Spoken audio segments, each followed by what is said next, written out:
Amém. Pessoal, hoje eu gostaria de conversar um pouquinho com vocês sobre o seguinte tema: quando o problema é a única coisa que ninguém vê. Quando o problema é a única coisa que ninguém vê.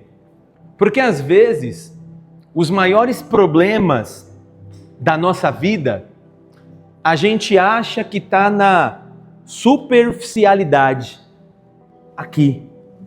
Ou seja, o problema que eu e você às vezes tem, a gente muitas vezes acha que ele é visível, que ele é superficial, que ele está nessa esfera que a gente consegue identificar facilmente.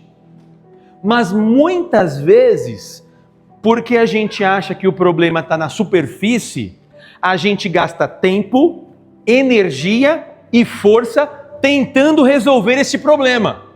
Só que qual que é o resultado?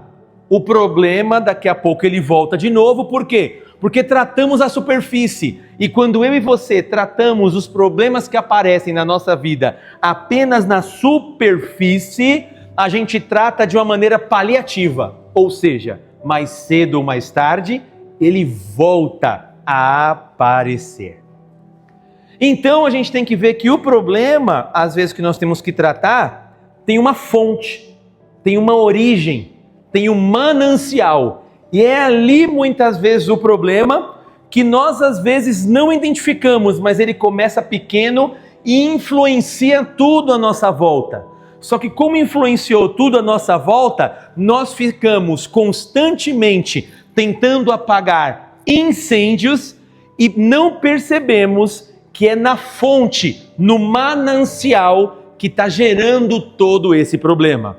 Ou seja, um sintoma que eu estou vivendo neste momento, que é aparentemente visível, tem origem ali numa raiz, numa causa. Só que muitas vezes esquecemos que a raiz está ali, porque ela é pequena.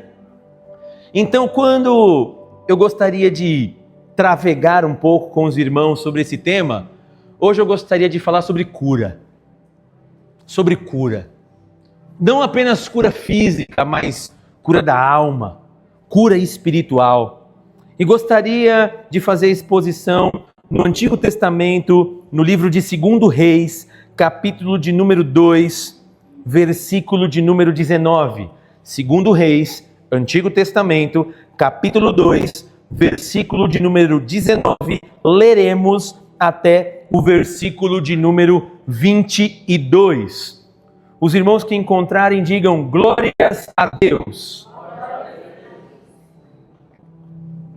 Aqueles que não, misericórdia, Senhor, e a gente espera um pouquinho mais.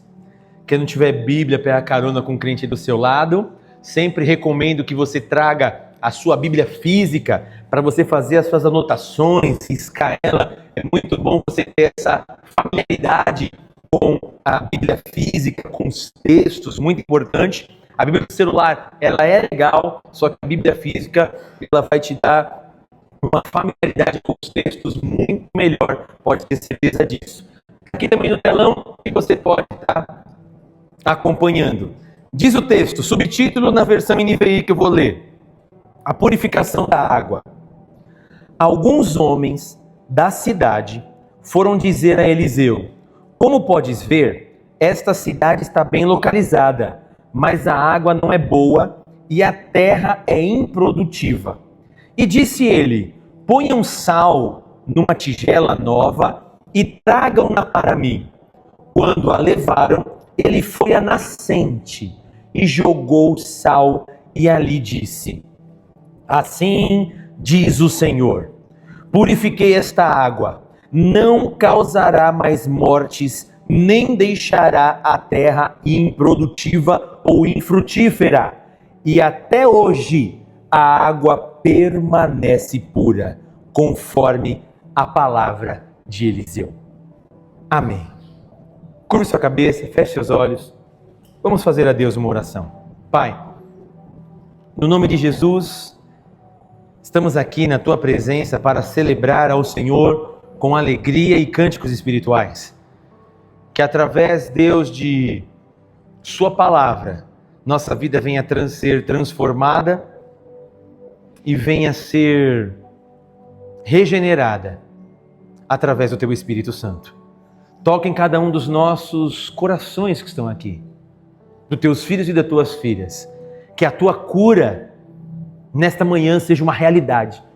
Realidade essa tão palpável no nome de Jesus, aonde vamos poder sentir no nosso corpo e no nosso ser a Tua presença nos curando e nos libertando. Nos dê graça, Senhor. Perdoa os nossos pecados. Pecados no olhar, pensamentos, falar em gestos, que cometemos e muitas vezes pode ter entristecido o seu coração. E que através da Tua palavra o Senhor venha nos limpar, venha nos curar. Como diz a Tua palavra, as Sagradas Escrituras, vós já estáis limpos pela palavra que vos tenho dado. Nós cremos, Pai, na purificação que vem através de Tua palavra. É isso que nós oramos e buscamos na Tua presença, neste momento, em nome de Jesus. Amém e amém. Esse texto, meus irmãos, é onde alguns homens chegam para Eliseu, que era um dos profetas. Só que era interessante porque Eliseu, ele era o sucessor do profeta Elias. Só para vocês entenderem o contexto histórico, Elias era um dos profetas maiores e, ao meu ver, era um dos maiores profetas maiores que teve no Antigo Testamento. Elias, tão cheio do Espírito Santo, Deus usou a vida dele para fazer 7 grandes milagres. Só que quem que era o seu auxiliar? Eliseu. Abaixa só um pouquinho o som aqui, na frente, por favor. Quem que era o seu auxiliar? O auxiliar era Eliseu. E Eliseu sempre andava com Elias e via tudo o que estava acontecendo. Ele via os milagres, ele via como Deus usava a vida de Elias, ele acompanhava os milagres do Senhor, tudo aquilo que estava acontecendo. Aí, em um determinado momento, o Senhor aparece para Elias e fala: olha, Elias, eu vou tirar você, vou te resgatar e você agora vai ser arrebatado. Ótimo. Quando Elias sabia que ele seria arrebatado, ele começa a ir de uma cidade para outra fazendo a obra de Deus. Só que de repente, pessoal, Eliseu, que estava ao lado de Elias, não deu certo. Tem que aqui, por favor, desliga essa caixa, por favor. Eliseu, ele identifica e fala assim: não, já que Elias vai sair daqui, eu não posso abandonar ele, eu vou ficar do lado dele porque eu quero andar e ver os milagres do Senhor também acontecer sobre a minha vida. E Elias então vê que Eliseu está andando com ele e diz o seguinte: olha, Eliseu, daqui a pouco eu vou sair daqui, o Senhor vai me arrebatar, o Senhor vai me levar embora, mas o que você quer que eu te faça antes de eu ser arrebatado? Eliseu então vira para Elias e fala o seguinte: olha, eu quero a porção dobrada do Espírito de Deus que está sobre a sua vida. Porque eu tenho acompanhado os milagres, eu tenho visto como Deus usa a sua vida. Eu tenho visto como o Espírito Santo do Senhor se move sobre a sua vida, abençoando e tocando outras vidas, e abençoando o povo de Israel. Elias olha então aquele pedido de Eliseu e fala: olha, dura coisa você me pediu, mas se você ver eu subindo aos céus e sendo arrebatado, você terá aquilo que você me pediu. Ótimo, eles estavam andando de uma cidade para outra, e de repente a Bíblia diz que Eliseu e Elias juntos, veio uma carruagem de fogo do céu, passou no meio deles, Elias caiu de um lado, Eliseu caiu do outro lado, veio um redemoinho, pegou Elias e ele foi rodando e subindo aos céus. E Eliseu, maravilhado, olhando Elias subindo aos céus, ele estava sendo arrebatado pelo próprio Deus, a capa, o manto de Elias cai. E o manto de Elias, a Bíblia diz que simboliza a porção dobrada do Espírito Santo.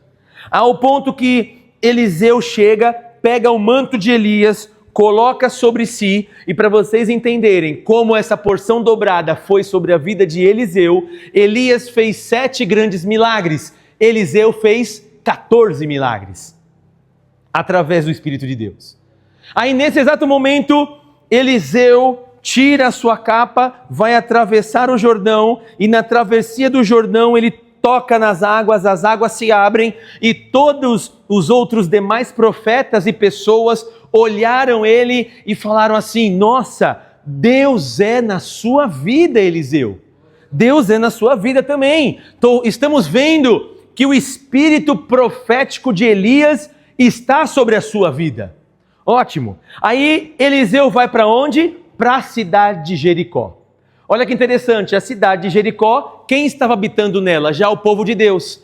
Porque Jericó era uma das cidades da terra prometida, da terra de Canaã. Lembra daquela terra que o povo de Deus tinha uma promessa? Olha, vou levar vocês, meu povo, para uma terra que mana leite e mel. A terra dos seus ancestrais, Abraão, Isaque e Jacó, que eu prometi. Aí nós vemos que com Moisés e com Josué, eles entram na terra de Canaã, e a primeira cidade a ser conquistada, a cidade de Jericó. Lembra a cidade de Jericó com grandes muros? Os muros eram tão altos, mais de 6 metros de comprimento e a largura de 4 metros, que faziam até casas ali em cima dos muros de Jericó. Era uma cidade, teoricamente, olhando, era intransponível, não tem como a gente lutar. Mas Deus, de uma maneira sobrenatural, dá uma estratégia para o povo dá 6 voltas durante 6 dias, e no 7º dia, o povo dá 7 voltas e louvam ao Senhor,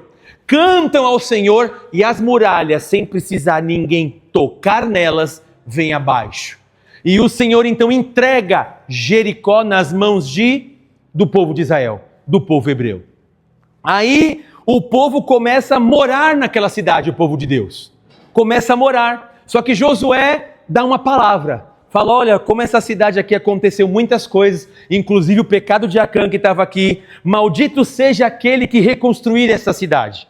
Aquele que reconstruir essa cidade, pela vida do seu primeiro filho, vai morrer. E quando acabar de construir a cidade, a vida do seu segundo filho vai ser levada. E isso acontece. Um homem de Deus decide no seu coração reconstruir a cidade, e quando ele começa a colocar as portas, o filho dele morre, o primogênito. E quando ele acaba de reconstruir a cidade de Jericó, o outro filho dele morre. Ele pagou então um preço de 2 filhos, porque Josué, homem de Deus, falou: essa cidade vai ser amaldiçoada, e quem fizer isso vai perder 2 filhos. E o povo então de Deus começa a ficar naquela cidade. Uma cidade fortificada, uma cidade muito bela, uma cidade completamente muito bem estruturada, porque Jericó era uma cidade muito bem estruturada, de comércio, de casas, de infraestrutura, de saneamento básico, de tudo, muito bom.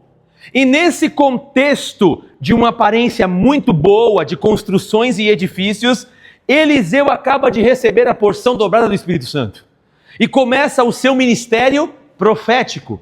Ele acaba de atravessar o Rio Jordão e vai para onde? Para Jericó. Já tinha passado por Jericó, saiu, atravessou o Jordão, recebeu a porção dobrada do Espírito e volta para Jericó. Quando Eliseu volta para Jericó, os homens da cidade, os líderes da cidade, os anciões da cidade, chegam até ele e falam: Eliseu, no texto que nós acabamos de ler, olha o seguinte, a cidade aqui, ela é muito boa, tem uma aparência muito bacana, tem uma aparência, olha só, grandes edifícios, uma mega infraestrutura, você pode ver as casas, o pessoal aqui é feliz, a aparência dela é muito bela, a engenharia é muito bela, a estética da cidade é muito boa, mas detalhe, as águas são amargas, as águas são más, as águas, tudo que você coloca ali, a água é podre, mesmo que a gente filtre, não gera vida.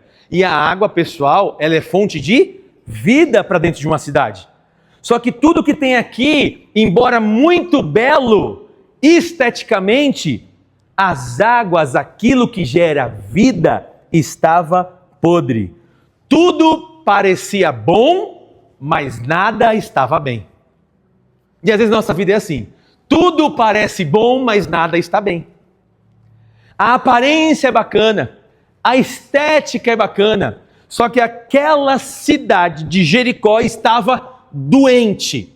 Só que as pessoas começaram a ver só o superficial. Olha, as águas são más, a água do lago é má também. A gente não consegue plantar direito, embora a gente tenha todo o sistema de irrigação e toda a infra para poder fazer o plantio, a terra, por sua vez, se tornou infértil, improdutiva. Ou seja, não é que a gente não tenha semente boa, mas como a água é má, por mais que a gente jogue sementes boas em águas más, a água, a fonte, está tão ruim que mata a semente boa. Ou seja, eu posso ter tudo que você está vendo aqui, Elias, do bom e do melhor, mas tudo que se faz nessa cidade gera morte, nada gera vida. E Eliseu, por quê? Porque as águas estão amargas. As águas contêm morte. A água está podre. Eliseu olha aquilo e fala o seguinte: pega uma bacia aí de sal. Eu fico imaginando Eliseu, pega uma Tupperware, traz aqui para mim. Sal, pega um sal cisne aí. Tá bom, pegou um sal. Jogou o sal dentro da Tupperware. Aonde que é a fonte? Porque se tem essa água no lago, que chega no saneamento básico, que abastece as casas, aonde as pessoas colocam na sua caixa d'água a água, tem uma fonte que abastece isso. Qual que é a fonte? Está ali.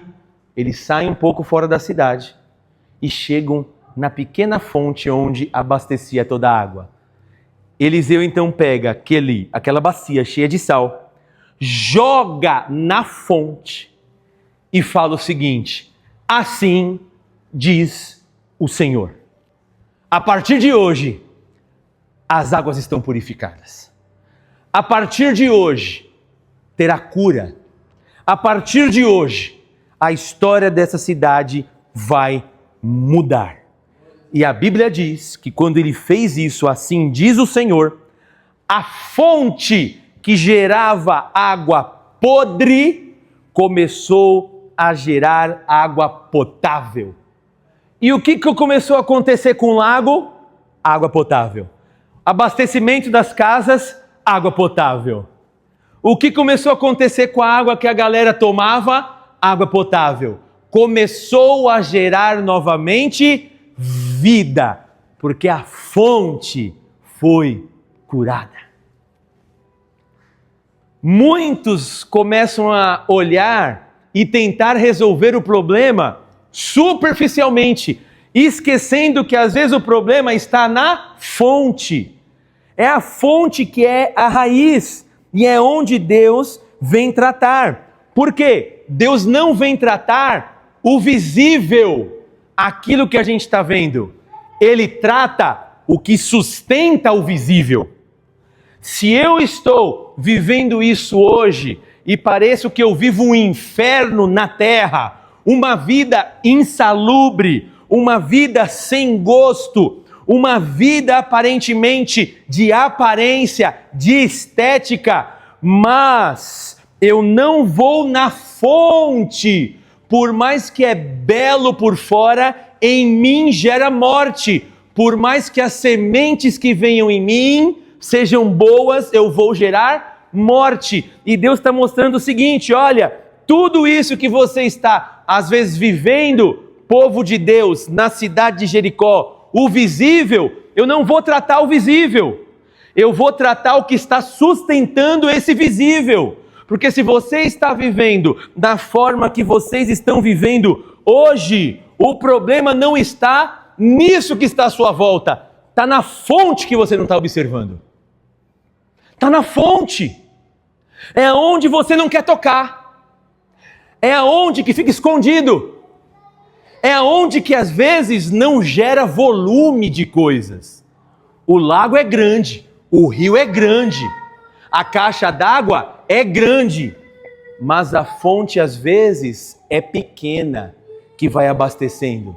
Só que às vezes a gente nem percebe que a fonte está ruim, que a fonte é a origem do problema, que a fonte está doente e queremos controlar na nossa vida tudo à nossa volta e fala, por que nada dá certo? Porque às vezes minha vida pode estar meio que insalubre, pode estar um pouco sem gosto, e a gente tenta com todas as nossas forças resolver a superficialidade, esquecendo da fonte que está. Aí a gente aprende duas coisinhas com esse texto. Em primeiro lugar, Deus não trata o que mostramos, Ele trata o que escondemos. Deus não trata aquilo que a gente mostra, Ele trata aquilo que a gente esconde. Segundo Reis, capítulo 2, versículo 19, diz assim a palavra de Deus. Alguns homens da cidade foram dizer a Eliseu, Senhor, como podes ver, você identifica, esta cidade está bem localizada. É uma cidade que tem uma boa localização geográfica, é uma cidade boa, que tem uma boa aparência e as pessoas veem que é boa. Só que é o seguinte, mas a água não é boa, a terra é improdutiva. Se a água não é boa, deixa a terra improdutiva. Ou seja, tem um problema. E o problema não está na aparência, o problema está naquilo que ninguém vê. Na fonte. Porque quando a gente tem que ir na fonte, meus irmãos, a gente começa a ficar com medo. Nosso coração bate mais forte quando a gente tem que ir na fonte. Por quê? Porque a cidade mostrava beleza, mas escondia a morte. A cidade é boa, mas a água é ruim. É bela, mas leva a morte dentro de si. A superfície, ela pode enganar. Eu posso mostrar uma aparência bacana como a cidade. Só que detalhe, a fonte não engana. Nossa, que bonita essa casa. Nossa, que bonito, que boa reforma. Me dá um pouco de água. Pega a água só de nem você tomar. Mas só de cheirar é podre. Água podre, mesmo se a casa for muito bonita. É um sepulcro caiado. Sepulcro caiado, muito bonito por fora, mas por dentro carrega morte. Já ouviram falar do Taj Mahal? Tem o Taj Mahal, foi construído muito bonito, toda a infraestrutura tal, considerado uma das 7 maravilhas do mundo antigo. E além disso, quem construiu acho que foi um príncipe indiano, porque ele amava a sua esposa morre e ele vai fazer então um jazigo para enterrar ela. E ele faz o quê? O Taj Mahal. E então o Taj Mahal as pessoas pagam o ingresso, as pessoas vão até lá, as pessoas olham como uma das 7 maravilhas do mundo, acham um monte de coisa bonita. Só que o que é aquilo lá? É um sepulcro, leva a morte dentro de si. Por mais que seja bonita por fora, carrega a morte dentro de si. A cidade era muito bonita por fora, mas a fonte não é bom. E Deus, sabe o que Ele faz? Revela o que a aparência tenta proteger. Aquilo que eu tento proteger com a minha aparência, aquilo que eu tento proteger com a minha estética, aquilo que eu tento proteger com a minha imagem, sabe o que Deus faz? Ele vem e revela a fonte dos nossos problemas, mostrando que nós precisamos de cura.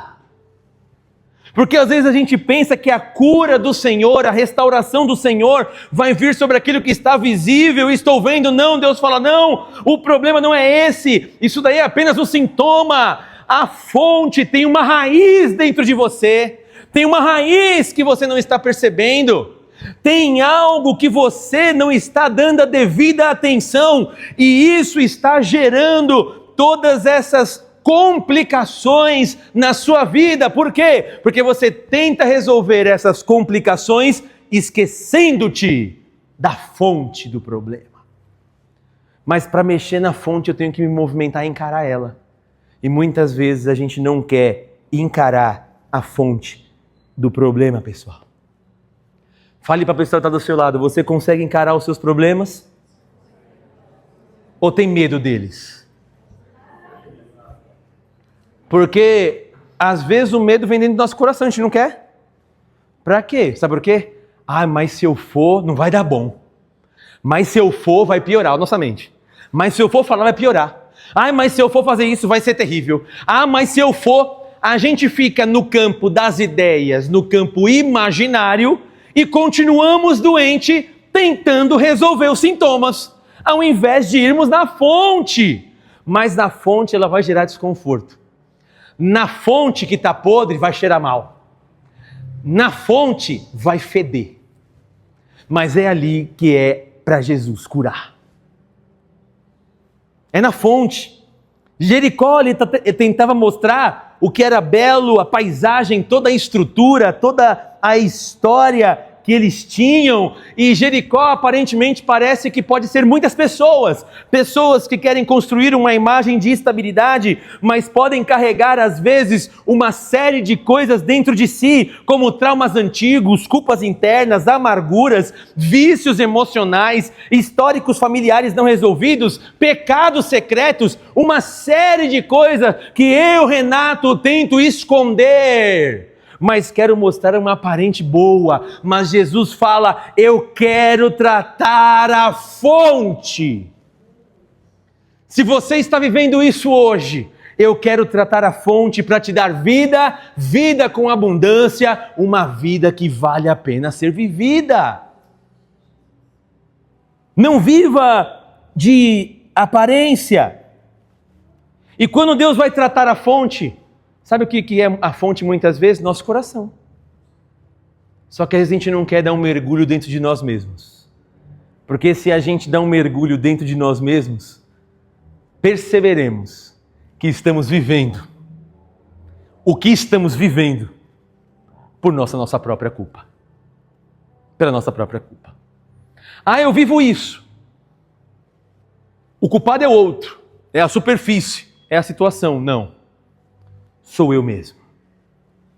Eu gosto de dizer o seguinte, que cada um vive o que merece viver e estar onde está, porque merece estar. Como assim, pastor? Vamos lá. Eu, Renato, vivo do jeito que vivo hoje, porque ou aproveitei as oportunidades, os relacionamentos, as portas que Deus abriu, as conexões, as palavras, e por aproveitar tudo isso, Deus me fez chegar até aqui do jeito que eu estou. Está bom? Está. Mas, se eu não aproveitei os novos relacionamentos, as novas oportunidades, as novas portas abertas que Deus me deu, eu abri mão delas e hoje estou vivendo do jeito que eu estou vivendo, é porque eu sou culpado de não aproveitar tudo que se apresentou diante de mim ali atrás. Então eu vivo automaticamente aquilo que eu plantei. E a lei da semeadura é real. A gente sempre vai colher o que plantou. Então se eu estou vivendo bem, é porque plantei coisas que me fizeram viver bem hoje. Se eu não estou vivendo bem, é porque eu plantei coisas que não me fizeram viver bem do jeito que eu estou hoje. Ou seja, se eu estou hoje do jeito que eu estou, o único culpado, olha que interessante, sou eu mesmo. Fale para a pessoa que está do seu lado, o único culpado dos seus problemas é você. Pode falar para ela do seu lado, o único culpado do seu problema é você. Mas como assim, pastor? Olha o que a Bíblia diz. Do que se queixa o homem? A não ser dos seus próprios pecados. Renato, você tem uma coisa que se queixar? Ah, tenho, Jesus, um monte de coisa. Não. A única coisa que você tem que se queixar é do seu próprio pecado, filho. Porque é que você que buscou tudo isso que você está. Você permitiu! Embora tenha uma influência no mundo espiritual, você permitiu você viver isso. Ou porque não deu ouvidos àquilo que eu falei, ou deixou de dar ouvidos àquilo que eu falei, ou deu ouvidos. Um ou outro. O que diz o texto bíblico no Novo Testamento? Olha só. Aquele que ouve as minhas palavras e as põe em prática. Não é só ouvir, é colocar em prática. Ah, mas por que às vezes a minha vida não muda? Por que às vezes eu não sou transformado? Porque você ouve a palavra de Deus, mas não pratica ela. Aquele que ouve as minhas palavras e as pratica, coloca em prática na segunda, na terça, na quarta, na quinta, na sexta, no sábado e no domingo, vou comparar ele ao homem prudente, que edificou a sua casa sobre a rocha. Veio a tempestade que vai vir, veio a tormenta, veio o vento forte, inclinou aquela casa, bateu sobre aquela casa, mas ela permaneceu firme e forte. Mas aquele que ouve a minha palavra, ou seja, vai ouvir do mesmo jeito, mas não colocou em prática na segunda, na terça, na quarta, na quinta, na sexta, no sábado e no domingo, veio o mesmo vento, veio a mesma tempestade, veio a mesma luta, a mesma circunstância diversa. Deu sobre aquela casa, mas aquela casa caiu. E a Bíblia diz, foi grande a sua queda. Por que foi grande a sua queda? Qual que é a diferença de um e do outro? Se ouviram a mesma palavra, a diferença foi, um obedeceu e o outro não, porque a obediência está atrelada à prática. Não adianta eu falar que obedeço a Deus, mas não pratico. E Jesus trabalha muito essa ideia no Novo Testamento. Um pai chega para o filho e fala assim, filho, vai lá na porta pegar água para o pai lá na geladeira. Aí um filho fala assim para ele, ah, tá bom pai, já estou indo pegar. Continua jogando o seu PlayStation 5. Aqui. Aí o pai fala para o outro filho, filho, vai lá pegar água para o pai na geladeira. Ai, dá licença, o pai só pede para mim as coisas, tenho que ir lá buscar água para o pai de novo. Vai lá na geladeira reclamando, pega a água, traz e entrega para o pai, e o pai vai lá e toma água. O que Jesus Cristo falou? Qual foi o que obedeceu? Olha que interessante. Aquele que falou que ia ou aquele que agiu conforme o pai queria? Aquele que agiu. Mesmo reclamando, eu obedeço, eu faço, eu me movo sobre a palavra do pai. Não aquele que falou, tá tudo bem, faça ao contrário. Deus fala, não, isso daqui não vai. Aquele que ouve as minhas palavras e põe em prática, obedece. Olha só, Jesus não fala nem da reclamação. Ele fala da obediência prática. Porque às vezes nós obedecemos a Deus, guarde isso. Você não obedece a Deus porque você quer, pessoal. Ninguém obedece a Deus porque quer. Nós só conseguimos obedecer a Deus por graça. Guarde isso. É a graça. Porque a palavra de Deus manda a gente fazer um monte de coisa que a gente não quer fazer. E a gente só consegue obedecer porque a graça de Deus vem sobre as nossas vidas. Perdoa aquele que te roubou. Perdoa aquele que quer ver tua família ser destruída. Perdoa aquele que infligiu dano a você. É fácil? É só pela graça. E o Senhor usa a vida de quem? De Eliseu para curar a fonte do problema daquela cidade. Olha o que diz Jeremias 17, versículo 9 e o versículo 10. Porque a gente costuma, já disse isso daqui, crente gosta de falar o seguinte às vezes, Deus conhece o meu coração. Você não fala isso não, né? Que Deus conhece seu coração, né? Pergunte, a pessoa está do céu, Deus conhece meu coração. Tomou uma exortação, aí fala, não, Deus conhece meu coração. Então seu coração é enganoso. Olha o que diz o texto de Jeremias. O coração é mais enganoso do que qualquer outra coisa. E a sua doença é incurável. Quem é capaz de compreendê-lo, segura aqui. Sua doença é incurável, porque a gente não quer dar o braço a torcer. Por que a gente não quer dar o braço a torcer? Porque a gente é soberbo, a gente é orgulhoso, a gente tem ego dentro de nós. Então, olha só, ele é mais enganoso do que tudo e tem uma doença incurável. O coração não quer se dobrar, o coração não quer se humilhar. Quem é capaz de compreendê-lo? Versículo 10, olha o que diz o texto. Eu sou o Senhor que sonda o coração e examina a mente, para recompensar cada um de acordo com a sua conduta, de acordo com as suas boas obras. Eu que sondo o coração, eu que vejo e recompenso, olha o quê? Só as minhas práticas? Não, a motivação que me leva a fazer as coisas. É isso que eu abençoo. E não só abençoo, o termo abençoar aqui é o recompensa. Eu vou recompensar aquele que faz. É o Senhor que faz isso. O Salmo 139, versículo 23 e 24, olha o que diz o texto da palavra do Senhor. Salmo 139, verso 23 e o verso 24. Diz o texto: sonda-me, ó Deus, e conhece o meu coração. Prova-me e conhece as minhas inquietações.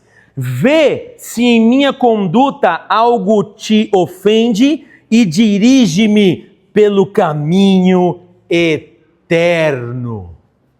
Sonda, ó Deus, o meu coração. Mas por que o salmista está falando para Deus sondar o coração? Porque meu coração é enganoso.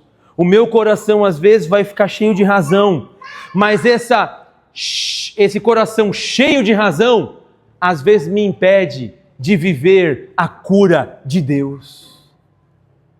Eu sempre querendo ter razão, eu sempre me apoiando no meu próprio entendimento, me impede de viver grandes milagres, me impede de viver a cura do Senhor sobre a minha vida, porque eu tenho a falsa ideia, a pseudo-ideia de que eu consigo gerenciar todas as áreas da minha vida. Não, meu irmão e minha irmã, muitas coisas da parte de Deus para a gente e curas é só Ele que pode fazer.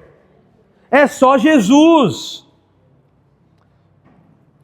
Kierkegaard tem uma frase muito interessante que ele diz o seguinte, olha, Kierkegaard. Ele fala: a maior forma de desespero é esconder de si mesmo a própria verdade. A maior forma de desespero é esconder de si mesmo a própria verdade. É quando fala assim, olha, o problema está com você, o problema é o teu coração, o problema é isso aqui. Aí qual que é o maior desespero? É quando eu não falo, é quando eu não dou atenção, falando, realmente, esse é o problema. Fale para a pessoa que está do seu lado. Às vezes o seu problema, sabe quem é? Você. Você é o seu problema. Só que a gente não quer reconhecer. O maior desespero é esconder de si mesmo a própria verdade. Sabe aquilo ali, ó? Eu não quero nem ver. Por que você não quer tratar desse assunto? Não quero nem ver. Eu não quero nem falar, não. É ali que existe a cura. É ali que Jesus quer que eu e você trate. É ali que o Senhor quer que a gente mostre, porque Eliseu não jogou sal no lago, Eliseu não jogou sal no rio, Eliseu foi aonde? Na fonte. Galera, vocês estão me mostrando a aparência e estão falando que a água é mal, que abastece essa cidade, e ainda estou sentindo cheiro de podre nessa cidade, onde não tem água potável. Beleza! Mas o problema não está aqui, o problema não está na estrutura, não está na água, não está no belo lago, não está na terra. Aonde está o problema? Está aqui, ó, é na fonte, aonde ninguém está dando atenção. Porque tudo que eu e você fomos fazer, pessoal, para tentar resolver os problemas sem ser na fonte, vai ser paliativo. Mais cedo ou mais tarde vai acontecer de novo.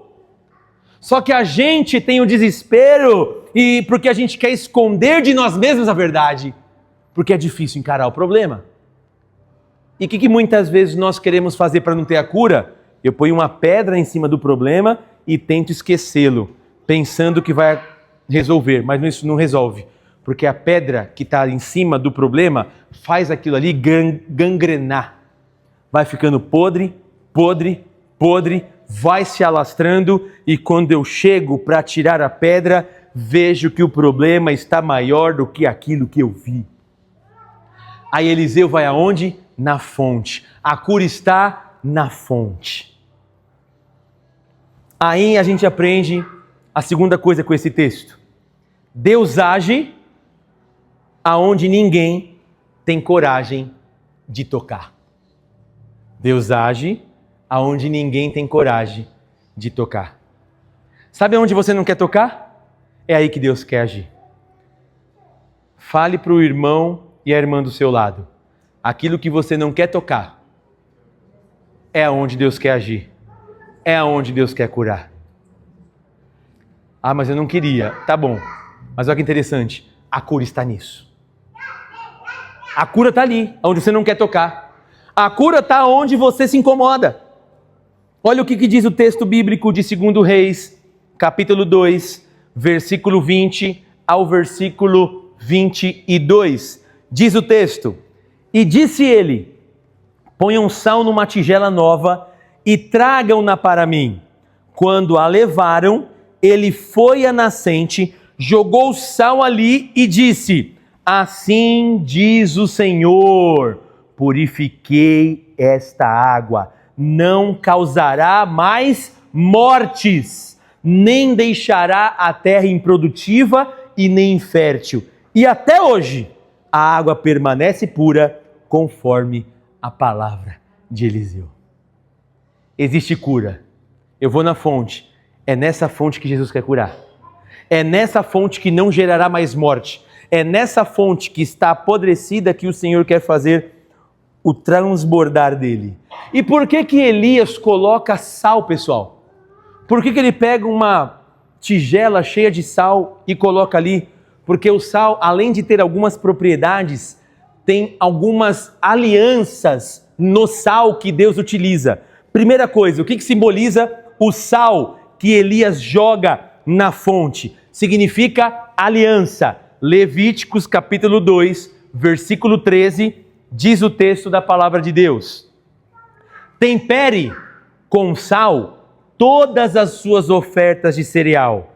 Não exclua de suas ofertas de cereal o sal da aliança do seu Deus. Acrescente sal a todas as suas ofertas. O sal que Elias está jogando na fonte do problema simboliza a aliança de Deus. Para que haja cura, eu e você temos que estar aliançados com o Senhor. Temos que ter uma aliança com Deus, para que a cura dele venha sobre a minha vida e, consequentemente, sobre toda a minha família e minha terra. Eu preciso ter aliança com ele. O sal significa preservação. Mateus 5, versículo 13, diz o texto: Vocês são o sal da terra, mas se o sal perder o sabor, como restaurá-lo? Não servirá para nada, exceto para ser jogado fora e pisado pelos homens. O sal do Senhor simboliza preservação. É o Senhor que preserva a cura. É o Senhor que preserva a gente de pé. É o Senhor que dá sabor à vida. E o que diz em Mateus? Se o sal perder o sabor, serve para quê?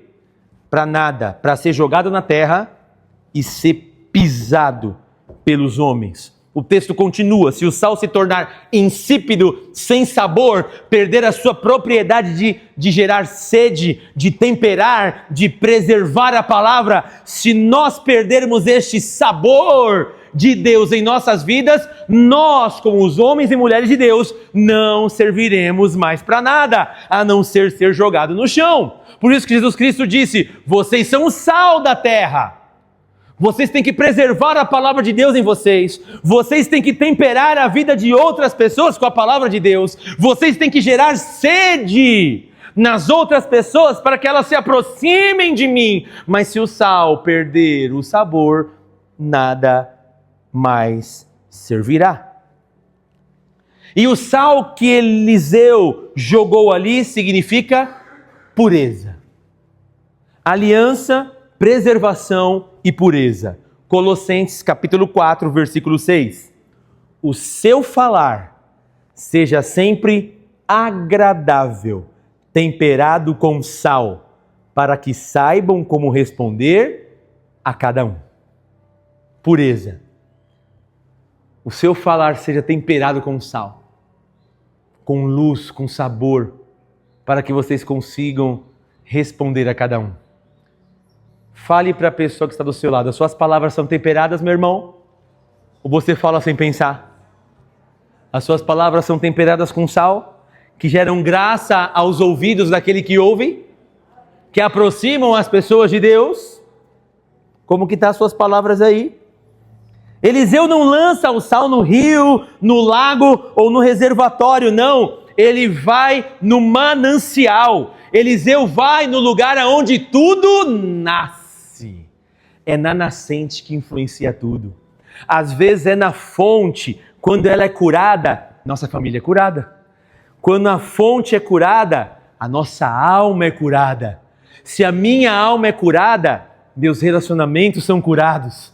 Minha família é curada, meu trabalho é curado pelo ambiente a qual eu vivo, ou seja, porque mudou a fonte. Só que às vezes a gente quer mudar a família e curar a família sem curar a fonte. Queremos mudar o ambiente de trabalho sem curar a fonte. Queremos curar o nosso ministério sem curar a fonte. É a fonte que deve ser curada para que haja uma restauração em nossas vidas. Por quê, pessoal? Porque onde começam os nossos problemas é onde Deus quer começar a curar. Fale para a pessoa do seu lado, Deus quer curar a fonte do teu problema. É a fonte que Ele quer curar. Aonde nasce o trauma, o nosso trauma, é onde nasce a restauração de Deus. Aonde brota a dor, Deus faz brotar a sua infinita graça sobre as nossas vidas. Aonde ninguém vê, é onde Deus enxerga melhor. Ninguém está vendo, mas é Deus que está enxergando. Salmo de número 51, versículo 10. Davi, ao confessar o seu pecado, ele diz o seguinte: cria em mim um coração puro, ó Deus, e renova dentro de mim um espírito estável. Davi sabia que pecou, Davi sabia que estava longe da presença de Deus, mas Davi ora: Pai, meu pecado está diante de mim, contra ti somente eu pequei e fiz o que era mal aos teus olhos. Se o Senhor quiser julgar, o Senhor vai ser justo. Olha o que Davi ora. Se o Senhor quiser julgar e me punir, tá certo. Ô irmão, olha que oração. A gente ora para que Deus nos livre, né? Para que Deus nos absolva. Olha o que Davi fala: se o Senhor julgar e quiser operar justiça na minha vida, pode operar. Por quê? Porque eu sei o que eu fiz. Eu fui o culpado. Eu fui o meu pior inimigo. Eu plantei isso. Então, se o Senhor for julgar, o Senhor está certo. Eu não vou me vitimizar, eu não vou me justificar, porque eu tenho a consciência do meu pecado, fiz ele consciente e estou sabendo quem eu sou. Mas Deus, eu sei que o Senhor é um Deus rico de misericórdia. Cria em mim, ó Deus, um coração puro. Renove em mim um espírito reto. Não retires de mim o teu Espírito Santo. Torne a dar-me a alegria da tua salvação. Quando eu sou salvo, eu fico alegre, feliz, quero participar e falar para todo mundo de Jesus. Só que Davi, por ter pecado, perdeu aquela alegria do primeiro amor. Ele não perdeu o reinado, continuou podre de rico, continuou sendo monarca de Israel, continuou tendo homens sobre o seu comando, continuou sobre todo o governo. Mas o que ele tinha perdido? A alegria da salvação. Deus, não retire de mim o teu Espírito Santo. Aí no versículo 10 ele fala: cria então em mim, Deus, um coração puro e renova dentro de mim o espírito reto. Deus, é só o Senhor que pode restaurar. Martinho Lutero, ele tem uma frase em uma de suas obras, comentando sobre o livro de Salmo, que ele fala o seguinte: Deus cura na raiz aquilo que o homem tenta podar nas folhas. Deus cura na raiz aquilo que o homem, eu e você, tenta podar nas folhas. Guarde isso. É na raiz que existe cura. A cura não está na folha. A cura não está naquilo que você mostra, porque a folha é visível, o fruto é visível, o galho é visível, o caule é visível, o tronco é visível, A raiz não é. E a cura está onde? Na raiz, aonde ninguém vê. E a raiz muitas vezes ela é feia, não é feia as raízes? Tudo torta, vai entrando. É ali que existe cura. É onde a gente não quer mostrar para ninguém. O pezinho torto, as coisas, ai meu Deus do céu, não quero mostrar isso. É ali que existe cura. Se você e eu hoje permitimos que Jesus toque o lugar que você nunca tocou, ouvirá sobre a sua vida o mesmo que Jericó ouviu. E até hoje a água permanece pura. Deus quer curar, mas para curar a gente tem que mostrar a nossa fonte. Aquilo que você quer esconder, irmão e irmã, é aquilo que Jesus quer curar. Aí você quer esconder algo dentro do seu coração, esconder amargura, esconder traumas, esconder coisas, mas Jesus quer curar aí. E como que ele faz isso, pastor? Quando eu abro meu coração e falo, Deus, é isso que está acontecendo comigo. É isso que eu guardo dentro do meu coração e faz a minha vida às vezes perder o sabor. É isso que me impede de viver, Pai, as tuas promessas. É isso que tem me incomodado, então me cura, Jesus.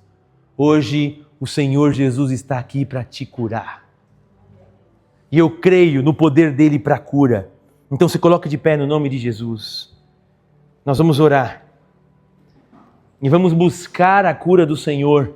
Assim como aquela cidade foi curada na fonte, na raiz do seu problema e gerou vida para toda a cidade, através da cura do Senhor, gerará vida para a sua vida, gerará vida para a sua família, gerará vida para todas as pessoas que estão à sua volta. Mas para isso, a gente tem que ir na fonte. Feche seus olhos.